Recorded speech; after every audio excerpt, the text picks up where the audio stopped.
Malanga e tau ausia ki hoa ko ni pia ko whiwhia, ko hatu e whainga maari e taha ke lava ke tau toi kau whakatahai. Ko taha whakimea uho hatu ua e whahinga o e tangata, ki he kaha umo e lolo tongani koe tuunga e ne tui whakalotu. Ko hiku o lahe ngahi siesi, pia ko lahe ngahi whilau ako whilawe pia mo e toka te rine o e siesi, pia whakaukawa ni ihia, tau to tonu ake o to e whai halotu ia. Ka tuke whanga whakahoko atu e hoa koe ni, o guiai ai amanaki ki he kahau. Ko tui pete ke oho vare i he hoa koe ni. He kuhanga whakahoko atu, o guiai ai Faka'ilonga ai Otua. O kune hanga Faka'ilonga'i aki hono Kakai. Pea ko tui pete ke ofo i he hoa koe ni, i he kuhanga whakahoko atu. Ko ki nau tolu koe ki nau hanga o ma'u ai Faka'ilonga ai Otua. Ko ki nau tolu koe ke Faka'ilonga'i ia ke Faka'ilonga ai Otua, he kai ke nau ma'u i ki nau tolu ia a he vani. Pea mahalo pete ke whakatumutumu i he hoa koe ni. I he kuhanga whakahoko atu kia te koe. Koe toko lahi taha e Kakai o e foi māma koe ni. O kui kai ke nau ilo ki nau tolu ia ki he Faka'ilonga ai Otua. Pea koe ke nau tokanga ki nau tolu ki ai, pe te nau ma'u e Faka'ilonga o e Otua pe i kai. Ko iai i he board, i he hoa koe ni. Ko whihanga whakahoko atu mei he wholofola, ke tau whekumi ange, koe hae Faka'ilonga ai Otua, koe ha hono mahu inga. Ke lama ke Faka'ilonga'i aki hataha ai Faka'ilonga ai Otua. I he tohi koe a whakahaa wahe fitu. Whakahaa wahe fitu pe moe vesi uluaki, ki he vesi hono tolu. Whakahawa he fitu pe moe vesi uluaki, ki he vesi hono tolu, aia oku pehe a hono lau. Pea hiria ngahi me ani, nā ku mamata ki ha angelo e toko whā. Oku nau tuu i he turiki e whā o māmani. O nau puke ai matangi e whā o māmani, koe uhi ke oua na haviri ai matangi ki he whonua, pe ki he tahi, pe ki ha akau. Pea ne mamata ki ha angelo e taha o aluhake me he potu hahake. Kua ia te ia ai mea whakamau pe koe Faka'ilonga o e Otua mo ui. Pea ne kalanga ia aki ai reo lahi. Ki he angelo e toko whā. Na e tuku ki ai ke tautea ai whonua mo e tahi. O ne pehe. Oua na tautea ai whonua. Pe koe tahi. Pe koe ngahi akau. Kai oua ke osi e mau Faka'ilonga'i ai kauta mai o eiki a ho mau Otua i ho nau fo ilae. Mamata hainea sione iha visone pe ko ha mea ha mai. O kui ai ha kau angelo e toko whā, o ku nau tuu i he turiki e whā o e fo i māma koe ni. Pea koe mea kau angelo koe ni o ku whai, koe nau hanga o ta ofi, ke oa na elongu o hawa e haviri ki he whonua, ki he tahi, pea moe akau. I tohi koe a sere mai a wahe wanima. I he kiki te koe haviri, koe tau, ringi toto, pe moe whakaauha. Pe koe ngā wena kau angelo koe ni, koe nau hanga o puke a haviri. Koe nau hanga o puke, ke ua e tō mai a whakaauha ki fo i māma koe ni. Pe rotonga koe ia mamata sione, ki ha angelo kune aluhake i he potu hahake. O kuia te ia ai Faka'ilonga ai Otua, pe koe mea whakamau ai Otua. Pea ne kaila mai ake a reo lahi. Ki he kau angelo koe ne unau tuu i he ngahi turiki e whā o māmani. Oua nai loan kua mou hanga o tau te ai e fo i māmani. Oua nai loan kua tō mai e whakaauha. Mou hanga puke puke e whakaauha. Mou hanga puke puke e ringi toto. Ka uarewa ke osi e ku hanga o Faka'ilonga'i. Ai Kakai ai Otua. I mamani he ahoni kua hanga e he tangatao ngauhi, ai mahafu atomi, pe kua whiunga mahafu atomi ai mamani, ke whakaauha ke fo i mamani, tuo nima mano. Whakautange, ki he atomi kua ngauhi he tangata. Whiunga ke whakaauha ke fo i mamani, tuo nima mano. Pe kua hika ngahi whekei kei o hoko fo i mama koe ni e ahoni, koe hao ku tuai ai, ke ala atu hataha o kamosi ai mea kamosi koe ia, ka e whakaauha fo i mama koe ni. O ku taha pea hono uhinga, ku hanga e wholofola tala mai ki tau tolu. O ku ia kau angelo, ku nau hanga o puke puke whakaauha. Ka uarewa ke Faka'ilonga'i ai Kakai ai Otua. E kau Kristiane ihe Otua Ofa. E kau Kristiane ihe Otua. Oku mahino ki ai ho tuunga mo ho tuunga. Kure kei hanga tuku atu pe ai whainga maarie. Kure kei whakaava pe matapā e whainga maarie. Ke whai hao whiri i hoa koe ni. Kua Faka'ilonga'i nai koe aki e Faka'ilonga koe ni. Pe koe uhinga ia oku mahu inga ia e Faka'ilonga e Otua. Koe mahu inga ia oku fie mau ke Faka'ilonga'i aki a koe pia moao. Pe koe uhinga ia koe ka pau heka ke Faka'ilonga'i koe. Pe Faka'ilonga'i au. Te tato me he pureanga o langi. Koe Faka'ilonga oha pureanga. Ka iloanga kua tā iha sila. Pe koe stapa aha pureanga iha tohi. O kia e ngahi mea u whakamahino i he stapa koe ni. Uluaki. O ku whakahai e he tohi koe ni. Ku o sita i kia e stapa. O ku pou i e he lao e fonua. Ai mea ku asi he tohi koe ni. Ko hono wa ku o whakamawhai e he lao e pureanga koe ia. Ke whakahoko e tu uni koe ia. O ku asi i he tohi koe ni. Ai o ku sila i pe tā i kia e sila e pureanga koe ia. O kia e mea lalahi e tolu. I he sila kotoa peo e pureanga. Tau whakatātange koe ni koe sila o Tonga. Pe koe stapa koe ia, ka iloange kua tā ia ki ha tohi. O kia i mea lalahe tolu, uloa ki. Koe hingoa e toko taha koe ia. Ko hono wa, koe lakanga e toko taha koe ia.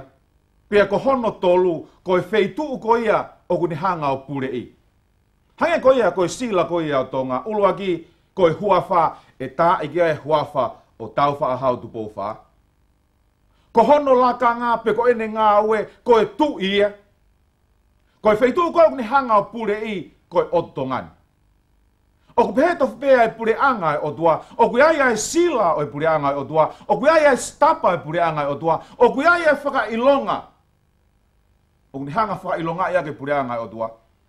Pe koe sila ko ia, pe koe Faka'ilonga ko ia, pe koe stapa ko ia, koe whekau e hongofulu. Pe koe whekau ko ia hono whā. O ku hā ai huafa ko ia o e Otua. A hono whatongia, pe ko hono lakanga. Pe moe wheitu ko ia, o ku ne pūre ki ai. E toi ka Exodus i wahe ua noa. Pe moe vesi e walu ke vesi hongofulu. Te tau wakai heni i ki Faka'ilonga ko ia ai Otua. O ku asi e whekau ko ia hono whā. Exodus wahe ua noa, pe moe vesi e walu ke hongofulu ai au pehea hono lau. Manatu ke he aho sāpate ke tauhia ke maoni oni. Koe aho e ono ke ngāue ai, o whai ai ho ngāue kotoa pe. Ka ko hono fitu e aho koe sāpate ia o Sihova ko ho Otua. Ko hono hua whae ko Sihova ko Otua. Oua nā ke whai aha ngāue taha a koe, aho foha, pe ko ho o whewhine, pe ko ho tamai o eiki, pe ko ho kaunanga, pe ko ho whangamanu, pe ko e muri o ku nofo i holoto a. I whekau koe ni hono whaa o ku whakamahino i mai ai huafa o e Otua. Whakamahino mai ka ki tau tolu heni i he vesi koe ni ko Sihova ko ho Otua. Ko hono hua whai. Koe hārema ene ngāue. Toi hanga pe e whekau hono whaa tala mai ka ki tau tolu. Ko Sihova ko ia na ne hanga whakatupu. Whai e whakatupu. Ko ia koe whakatupu ia. Pea ko wherewa ai wheituu o ku ne hanga o pure i. Whakamahino mai he whekau hono whaa. Ko e langi, ko mamani, ko e tahi, pea moe mea kotoa pe u nei ai. Ai aku hanga he whekau ko ia hono whaa, o ne hanga o mai ai stapa, pe ko e sila ko ia ai Otua. Ulua ki, ko hono hua whaa, ko Sihova ko e Otua. Ko ene ngā ue ko e whakatupu ia. Ko e wheitua ne hanga o pure i, ko langi, ko mamani, ko e tahi, ko lalo fonua, pe moe mea kotoa pe o hui ai. O ku mawhai, o ku pure ai Otua. Ki ngahi mea kātoa ko ia. Aia, ko e whekau hono whaa, ko e Faka'ilonga ia ai Otua. Ko e Faka'ilonga ia, o ku ne hanga Faka'ilonga'i ia kia hono Kakai mamani. Exodosi, iskeri wa heua noa, pamole mole. Iskeri wa heua noa, pa moe vesi ua noa. iskeri va he wanoa, pe moe vese wanoa aia o pehe a hono lau. Pea whakatapu ia hoku ngahi aho tapu, pea e tuku ia koe whakailonga kia ki mou tolu pea moau. Koe uhi ke mou ilo, ko au, ko sihova, ko ho mou otua. E kau kalistiane kai toi vei ua e folofola, he ne hanga whakamahinoi mai, koe sāpate otua, koe whakailonga ia, ku ne hanga whakailonga ia kia hono kakai. Ke lava, ke ilo, ko sihova, ko ho tau otua ia. E kau kalistiane koe whakailonga ia, o kou fie lave ki ai i hoa koe ni. Koe uhi koe mahu inga e whakailonga koe ia. Koe uhi ke lava ke ilo e kakai e otua i mamani. O fu mahu inga au pito ke tau ilo e whakailonga koe ni. Aia koe whakailonga koe ni, koe aho sāpate ia. Koe taimi. O kai toi ai ha taimi e toi mahu inga. I he kotoa o e taimi o e tangata. Ka koe aho sāpate. Ku hanga hea tua a whuaki mai aho e tolu ngea wono nima pe ono kia koe pea moau. I he fu aho kātoa koe ni. Koe taimi mahu ingata. I he taimi kātoa koe ia. Koe aho sāpate o e otua. Koe aho sāpate koe aho ia oku mawahe. Mawahe ia meha toe aho. Kehe o e wike. He koe hiku hanga e folofola o whakahāmai kia ki tau tolu. Koe uhi koe mawahe ai aho sāpate. Ku hanga e folofola o whakahāmai kia ki tau tolu ai aho koe ia. Koe uhi koe aho o mawahe. I kai ke ngā tai, u hanga e folofola tala mai kia ki tau tolu, ai taimi ke kamata ia e sāpate, mo e taimi ke ngata ia e sāpate. I kai ke ngā tai, toi hanga e folofola tala mai kia ki tau tolu heni, ai ngāhi mea koe o kuto tonu ke tau hanga o whai i he aho sāpate. Ke heia mea toi aho. Folofola e atua koe aho e ono, ke whai ai ho ngā ue. Koe aho ia ke ta whai te riha ki ai. Kau karistiane, o kai ke whai ha whai te riha i he aho sāpate. Koe aho e ono ke ta ngā ue ai, koe aho ia ke ta whai te riha ai. Ka koe aho sāpate, o kai ke iai ha whai te riha ai. Kui iai e tūtū ni pau ai o tua ia, kia te koe pia moau, ai ngāhi mea ke ta hanga whai he aho sāpate. Pea i hene pehe rewa, o fu mahu inga au pita. Ke ta hanga o ilo e ngāhi mea ko ia. Kou whawhetai e hoa koe ni ki he pureanga tonga. Whawhetai ke se austu pōulu aki. Koe mahino ki ai ai mahu inga o e aho koe ni. Pea kune hanga o hiki ai he konistu tone, ke tauhia e sāpate ke maa oni oni. E kau karistiane i he hoa koe ia, hoa koe ni. O ku mahino kia ki tau tolu, ai mahu inga o e sāpate kia se austu pōulu aki. Kone hanga e o whakotuu, ke maa oni oni e sāpate, hono tau hi tonga o tai ngata. Pea i he hoa koe ni. O kia e ngahi whihu i lama ke tau hanga o tāri. Ulua ki. Ko haina ni hanga o whakotuu e sāpate. Ko hono ua. Na e whakotuu e sāpate anefe. Ko hono tolu, ko hae uhinga mea na e whakotuu ai e sāpate. Ko hono whā, ko whea taimi koe o kutotonu ke tauhia ia e sāpate, ke kamata ia e sāpate, ke ngata ia e sāpate, mo e aho totonu ke tauhi koe sāpate. Ko hono hoko, koe sāpate koe aho ia o hai. Pea koe hārewa mea ke te tauhanga o whai i he aho sāpate. Ko haina ni hanga o whakotu ua e sāpate, i tohi koe se nesi wahe ua, pea moe vese ulua ki, pea moe ua. Ai au pehe hono lau. Pea pehe a hono ngauhi o osi ai langi mo e fonua. Mohona nau kotoa pe. Pea i hono fitu e aho kua whaka osi e he otua e ne ngāwe. Ai e nane hanga o whai. Pea ne tutuk ia i hono fitu e aho me he ne ngāwe kotoa pe. Ai e nane hanga o whai. E kau karistiane ku hanga wholofola whaka mahino mai ka ki tau dolu hen. Me he kamata anga, hiri hono ngau he o tua fo i mama koe ni, i he aho e ono, i he aho hono fitu, na e whakotu ai he o tua ai aho sāpate. Te keke aha siu ia tupu i he taimi koe ia. Whaalama whaka ni he o pehe koe sa. te ki ai ke iai hasiu e mo ui he taimi koe ni. Ku hanga he Otua whakotu ai au sāpate. Pea koe taimi e nai hanga he Otua o whakotu ai au sāpate. Mei he kamata anga, o si pe aho e ono. I hono whakatupu e māma koe ni. Koe hae uhinga nai hanga he Otua o whakotu ai sāpate. I he vesi tolu.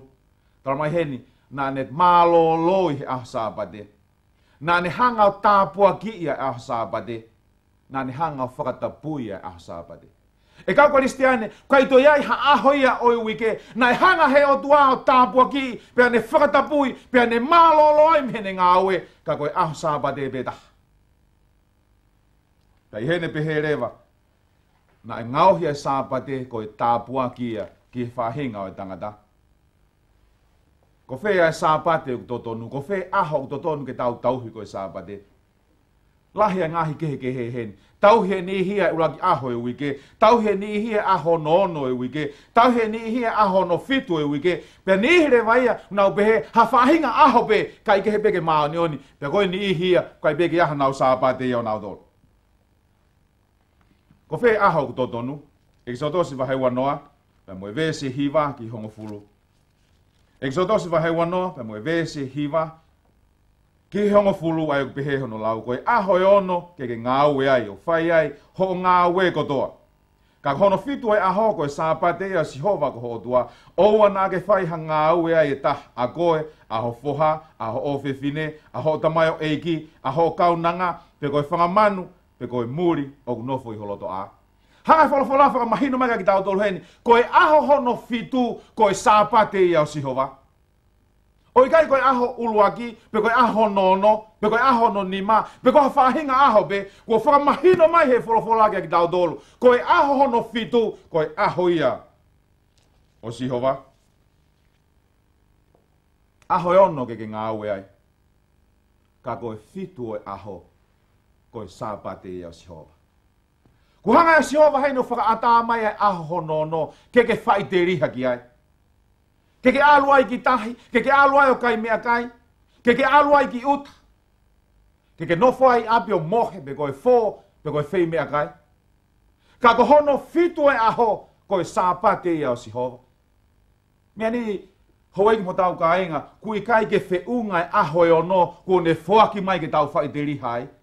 Ko tau toi ala to tō mai e aho sāpate, ke tau toi whai te riha ki ai. Ko whakamahino mai he wholofola, koe aho hono fitu, koe sāpate ia o Sihova. Ka ko whea koe taimi ke tau kamata ia sāpate, ko whea taimi ke osia ia sāpate. Tohi koe a revdiko wa hewa tolu. Ka moe vese tolua. E iata ki mou tolu ia koe sāpate o e mālolo. Pe te mou whakamamahi o mou lau maarie, pe te mou whakamamahi o mou lau maarie i he hiva o e aho o e mahina, i he fiafi, me he fiafi o au ki he fiafi, te mou tauhia ko mou sāpate. Hangai whalafola whakamahino mai ki tau tolu heni, koe taime kamata ia e sāpate, koe tōela a i he fiafi, ki he tōela a i he fiafi hono hoko. I kai ke ngatai, ka whakamahino mai he whalafola ki tau tolu, koe tōko ia la a i he fiafi aho hono ono, ki he tōela a he fiafi aho no fitu, ko tau sāpate ia. E kau Kristiane ku hanga he Otua hene o mai ai wasi. Pa koe wasi koe ni he kai ke halaia. Koe ni hi koe nau wasi, koe ni hi koe nau wasi. Taime ni hi ku halaia e wasi. Ka ku hanga he wholofola tala mai ki tau tolu hene. Mei he fiafi, o au ki he fiafi, ke mou tauhia ko mou sāpate. Mā ke wahe uluaki, pa moe vese tolu ngofulu māua. Mā ke wahe uluaki, te moe vese tolu ngofulu māua. Ai au pehe hono lau. Pea kuo e fiafi whiunga moe tō ai la a. Moe nau omai kia te ia a ki nau tolu kotoa pēna e mahaki. Mo ki nau tolu na e ulusino ai kau te volo. Hanga tohi tapu whakamahino mai ka ki tau tolu heni. Ko e fiafi i he tohi tapu ko e tō ko ia ai la a. Hanga wholofola whakamahino mai ka ki tau tolu, ko e wasto tonu ia ai Otua, ko ne hanga whakotu, ke lava ke ilo he taha kotoa pe, ai taimi ko ia kamata ai hono sāpate, mo taimi ko ia osi ai hono sāpate. I kai ke ngatai ko finangalo ia Otua ke tatau e taimi ke tau tauhia ia Sabate. I kai ke ngatai ka uhanga e he Otua heno whakamahino i mai kia ki tau tolu. O fie mau ke tau hanga o tari hono Sabate. I he taimi ko ia tō ai e la a, i he aho tokonaki ka hoko mai. Hanga o manatu i mau be kua ka mata ai Sabate o e Otua. Tui foke aho ni ia, ko e Sabate u ka mata he taha ua tu a po. E lama whewhe ke ta a o tari ki he taha ua, ke ta hanga o tari ai ai Sabate o e Otua. Ko e Sabate i au hai. Exodosi wa hewa noa, pa moe vesi hongo fulu. Exodosi wa hewa noa, pa moe vesi hongo fulu. Ka kohono fitu e aho ko e Sabate i au sihova ko Otua. Oua nā ke whai hanga au e taha a koe, aho foha, aho o fefine, ke ho tamai o eiki, pe ko ho kaunanga, pe ko ho whangamanu, pe ko e muri o nofo i holoto a. Kau karistiane ko e Sabate i au sihova. Kau karistiane ko e Sabate, ku hanga he Otua a whokotuu, pea ne kore mai ki a koe pea moau, ke tukuangeia ko hono aho. Mā ke waheua pa moe vesi ua walu tala mai ki tau tolu. Ko e foha e tangata ko e eikia e Sabate. Ko sisu ko e eikia o e Sabate. E ko e whaungarewa ke tau hanga o tauhi aki e Sabate. Exodosi waheua noa pa moe vesi e walu. O ngi hanga o mai e whakaukau ko e nika ki tau tolu. Vesi walu. Manatu ke aho Sabate ke tauhia ke maa oni oni. E kau karistiane ko e whaungai ai Otua, kune hanga o mai ai aho Sabate, ke tau hanga o tauhia ke maa oni oni. Ko e hingai ko ni hanga o kore mai ai, i he aho e ono ke ngāue ai, ko e aho e fitu o e whaiha ngāue ai taha, a koe, aho foha, aho o fefine, aho kau nanga, aho kau tamai o eiki, o au ki ho whangamonu manu, mo i muri o nofo i holoto a, o ana nau whaiha ngāue taha. I kai koa, i he taimi lahi o alupe, ai mātu ao nau alo maulotu he Sabate, o nau tauhi he Sabate. Ka koe ngau e koia i api, o ku nau kei ngau e peki nau dolu he aho Sabate. O ku fie mau he Otua e taha kotoa pe koe taua taina, pe koe pōpula, koe hou eiki, pe koe no pere. O ku fie mau e taha kotoa pe e he Otua, ke nau hanga o tauhi a hono Sabate. I kai ke ngā tai, au ki he whangamonu manu, o ku nofo i holoto a, koe whinangalo e Otua, ke nau osi kotoa e nau ngāue i he aho Sabate. Pe ko hamuri o ku nofo i ho api. O ku fie mau e he Otua ke tauhi e he muri ko ia a hono aho Sabate. Exodosi vai tolu taha, pe moe vese taha nima, ki e taha fitu. Exodosi vai tolu taha, vese taha nima, ki e taha fitu, ai au pehe hono lau. O ku ngofua ke whai ai ngā aue i aho e ono, ka ko hono fitu, ko e Sabate ia o e mālolo, ko e mā oni ia ki e Sihova. Ko ia kotoa pe, o ku ne whai ha ngā aue i hoku aho Sabate, ko e mooni e tāmate ia. Ko ia e tauhia e Sabate e he whanau a Isleri, ke tokanga ki he Sabate i ho mou ngahi tou tangata kotoa pe, ko e fuakawa mau ia, mau pe ia. E kau karistiane ko hanga e wholofola whakamahino mai ka ki tau tolu heni. Ko e aho hono fitu, ko e aho Sabate, o e whai ha ngā aue ai taha. Pea ko ia e ngā aue i he aho Sabate, whakamahino mai e he wholofola kia ki tau tolu heni e tāmate. No mipa wahe taha ni mamba mo e vese tolua, na e mawai hatangata na ne alo tāwhewhia i he aho Sabate. Pea nau hanga o mai ia kia Mosese pea mu elone. I kai ke ilo e Mosese koe hae mea e whai ke toko taha koe ni, na e whakahupiri sone ia. Pea wholofola Sihova ke tolo makai e toko taha koe ia, koe ni hanga o mau i ai Sabate. I tohi koe Exodosi wahe tolu ni mamba mo e vese tolu. Exodosi wahe tolu ni mamba mo e vese tolu. Aia o pehe hono lau. Exodosi wahe tolu ni ma, pea mo e vese tolu. Aia o pehe a hono lau. Oua nā mou tutu haafi i aho Sabate, i ha nofo anga e taha ia te ki mou dolu. Hanga wholofola whakamahino mai ka ki tau tolu, i he aho sāpate, na i tūtūni e Sihova, oa na mo hanga o tūtu haafi e taha, i hoku aho sāpate. Exodosi vahe tolu noa, vahe taha ono, whamole. Exodosi vahe taha ono, ma moe vese e ua tolu ki he ua wha. Aia oku pehe hono lau, ua tolu ki he ua wha. Pea pehe eia ke te ki nau tolu, ko e ni ai wholofola ai a Sihova. Koi malolo o e sāpate ma oni oni ke Sihova a bong bong. Tao he ahoni aia te mou tao, pea haka aia te mou haka.